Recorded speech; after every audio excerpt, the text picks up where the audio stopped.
Frankly, I'm surprised it's taken me this long for this sort of video to happen. 2 days ago? 2 days ago, my wife came to me and asked whether I would at all be interested in blind reviewing a beer. And yes, I'm very interested in that.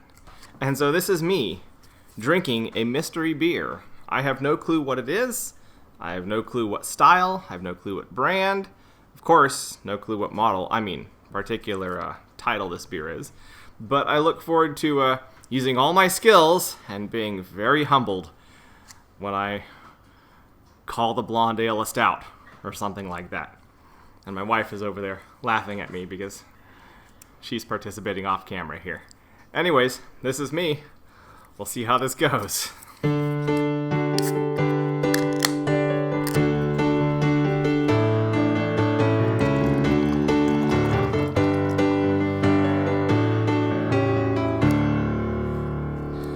Well, hello and welcome to another episode of Chewing the Brew. Today, it is a mystery beer, and it has quite the head. That is a significant amount of head to that thing.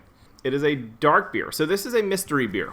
I do not know what kind it is. I will find out later when I unwrap the can. So I'm going to use all my beer skills to determine, using aroma, using visual, taste, and hopefully some of the things I've picked up over time. There's not really, from way far back, there's not really much aroma. The aroma's not really spreading around much, but for a dark beer like this is, that's not surprising. So, given color, dark brown head, and obviously the beer itself is dark brown to the point of being nearly black. This is a stout. Definitely a stout. I suppose it could be a dark porter, but given the darkness of the head and the volume of it, I'm going to say it's probably going to be a stout. Getting my nose in close, and there's definitely aromas of molasses, but there's a fruit element to the molasses. So it's, I'm going to say a berry molasses.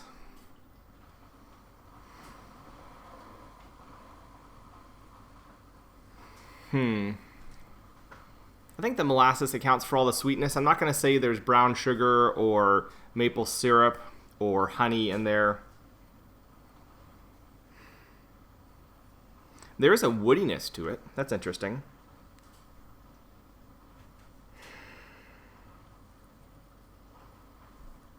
There's a booziness. So this is a decently high ABV, which makes me think it's going to be an imperial stout, which means you're starting at 8% ABV and going up from there. Some smokiness too.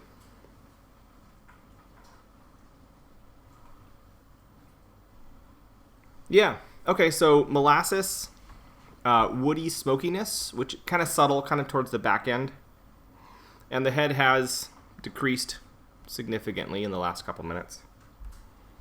So far, my votes are for Imperial Stout, and it has a molasses and a woody smokiness.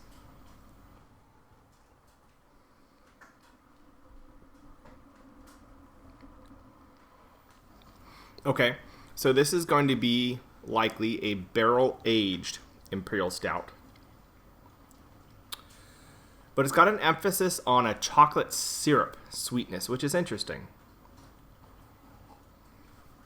Oh, there's some nuttiness that comes right in at the finish. Actually, it reminds me a little bit of a younger, smaller version of maybe the Tough Love series by Crux, which I just shared some with a friend yesterday.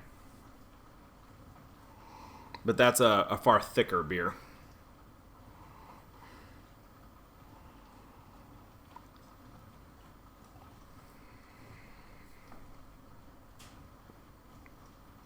Yeah, quite sweet, which is to be expected in a barrel-aged Imperial Stout.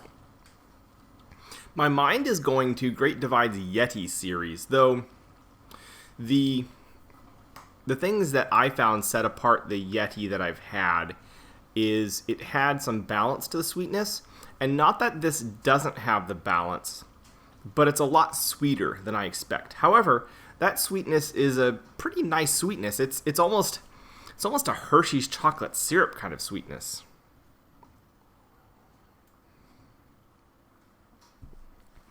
There's a little bit of molasses when you get into it. So you get this, it's probably a start of a mildly fruit molasses. It's mostly molasses, but a little bit of blackberry possibly. And then you get the molasses kind of morphs a little bit and becomes a Hershey's chocolate syrup. And through it all, there's just a thin note of woody smokiness, but very thin. And that's going to be that's what makes me believe this is a barrel-aged beer. And then, like, way past, like now, so 8 to 10 seconds later, there is a kind of an almond note, which I think is relatively common on barrel-aged imperial stouts. I'm not entirely sure where that comes from. I just know that I've tasted it in other barrel-aged imperial stouts.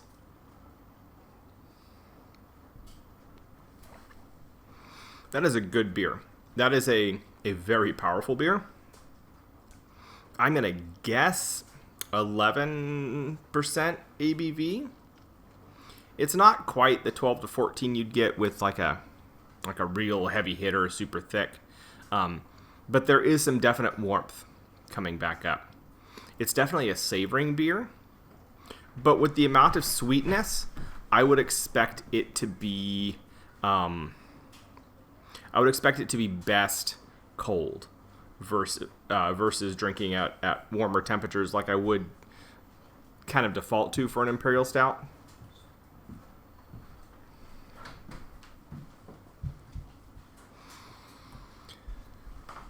I'm kind of torn between the two imperial stouts that I've tried so far this year. There was the Left Hand Brewing Double Milk Stout, which was just sweet. And this one's sweetness kind of reminds me of that, but there is enough other things going on here. There are enough other things going on here that I don't believe this is going to be a Left Hand beer. It doesn't remind me in any other way besides the sweetness of Left Hand. So it makes me think we're looking at probably a Great Divide Yeti. Just in my limited list of imperial stouts that are coming to mind right now. Whatever it is, I enjoy this beer.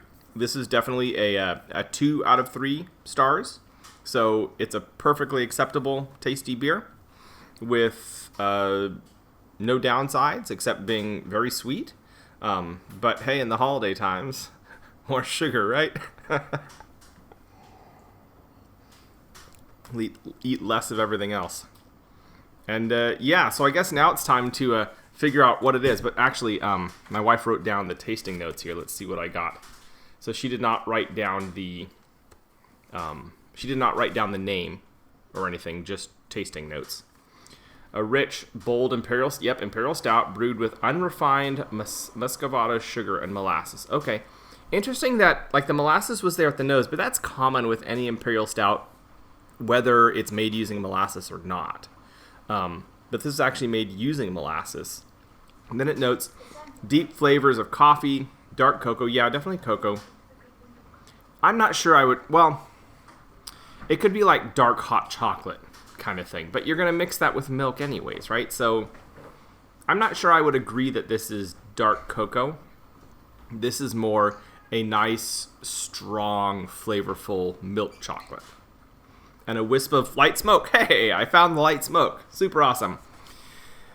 Compared with other imperial stouts I've had, this has a lot less coffee. So I've had other imperial stouts recently ones that did advertise they were coffee, and they were strongly coffee. And there were ones that did not advertise they were coffee, but I tasted more coffee in them than I did in this. So that's I think that's kind of a weak note from tasting notes. I guess it's now just left for me to unwrap the can and see how far off I got. Oh, that's a Stillwater Brewing from just up the road or down the road. Stillwater Brewing's Business. Woohoo, this is the business, that's for sure.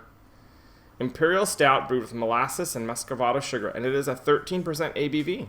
So I think I called it at 10 or 11. It hides its alcohol really well, considering it has so much of it. I think it's more present on the nose than in the body.